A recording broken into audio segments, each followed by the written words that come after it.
So, Senator Moro, let's try to understand again a bit further what is happening within the State Assembly itself, because one of the House leaders speaking on our sister program just last Friday was saying that the other 13 members who are now suspended, some of them had voted, but perhaps because some of their paymasters reached out to them later and they were under pressure, that was why they now organized a counter press conference later on to state their position that they're opposed to the suspension of the state chief judge.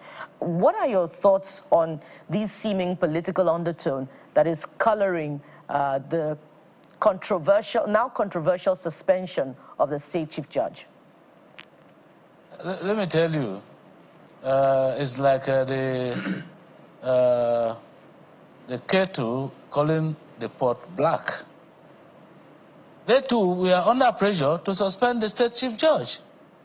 And from the information that is available to us on the public domain now, they were even alleged to have been compromised. And so, if 13 members say, look, we didn't vote, there is no evidence before us here to show that they voted.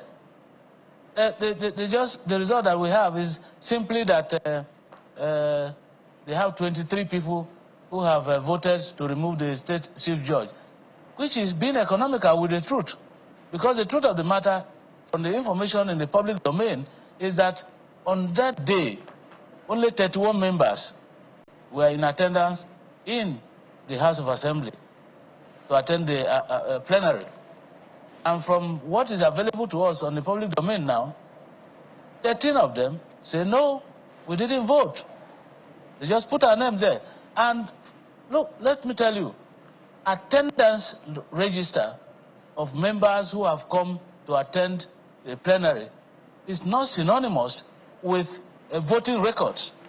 So let the majority leader or whoever is saying that from both sides of his mouth come forward with the record of the proceedings of that day and show that 23 members voted.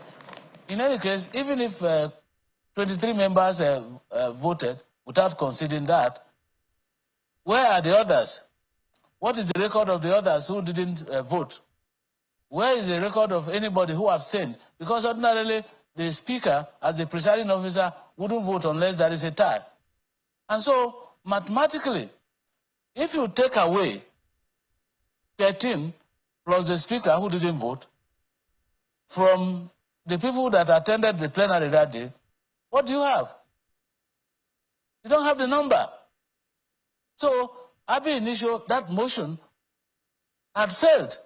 Because if you don't have 2/3 from any record that is available to us, then certainly that motion has failed. And there shouldn't have been a recommendation on the failed motion to the governor for him to remove the state chief judge.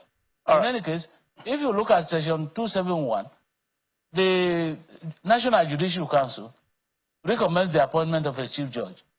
The National Judicial Council, by the same section, exercises different control over judges appointed by either the president or the governor.